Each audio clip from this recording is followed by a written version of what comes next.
Hi, this is Sarah from the Highlands Center for Natural History. Happy Water Awareness Month, City of Prescott. You'll hear us refer to the word riparian when we're talking about water. So what is riparian? What does that word mean? Well, it comes from the Latin word for of or from the bank of a river. And that's where I am today. I'm on the banks of the Hassayampa River. And technically, the riparian zone, what we define as the zone, stretches from the headwaters to the lowlands, the surface all the way down to the groundwater table, and from the channel itself to where the banks of the river migrate during periods of high flow and that natural curve and wandering of the channel. So you can see this debris on the side of the tree. This extends all the way up this hillside and onto the other side. So this zone is considered a riparian zone. And that's the physical definition. There's also a biological or ecological definition. And this is going to include the plants and animals that reside in riparian areas. So I'm going to share with you a little more about those. The riparian plants of the Central Highlands include tall, leafy plants like the cottonwood, sycamore, and black walnut. These provide shade on the ground below.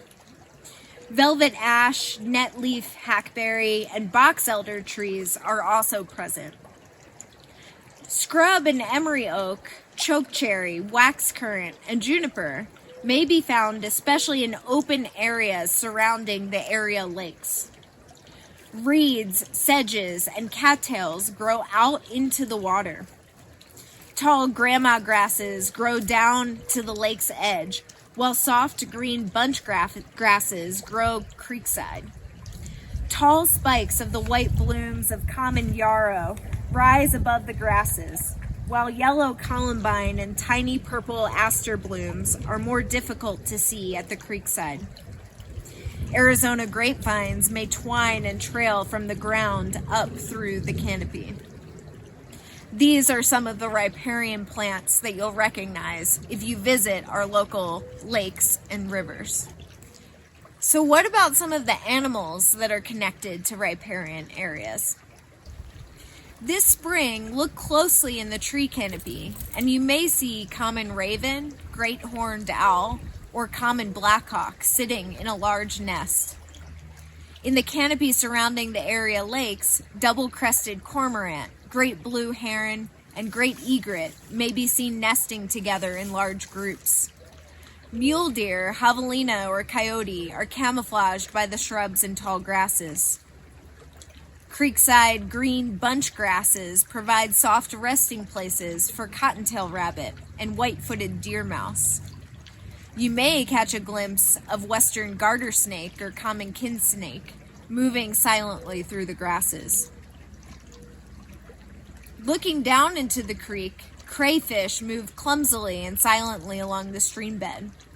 An occasional mosquito fish darts by while water striders and diving beetles disturb the surface of the water. The lower stems of reeds and cattails provide a hideout for American coot, mallard, wood duck, while red-winged blackbird, black phoebe, and Say's phoebe perch at the top.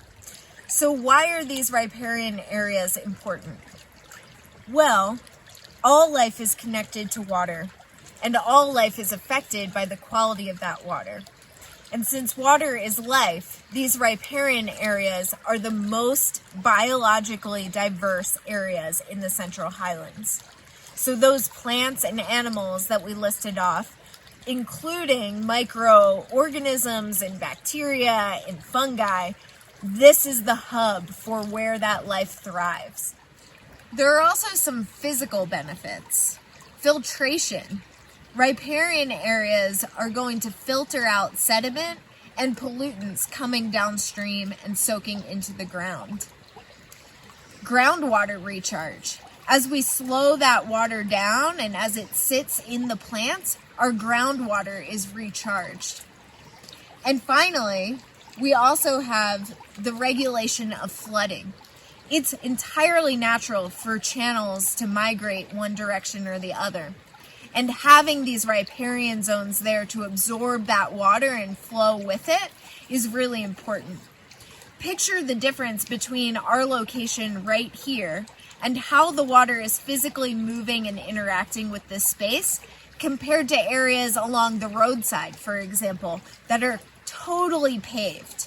Not riparian zones, but places where we're channeling water really fast, where no filtration is happening, no flood control is happening, and there's no groundwater recharge. So let's celebrate our precious riparian areas this month. I'm Sarah from the Highlands Center for Natural History. Thank you for joining me today, and I'll see you soon.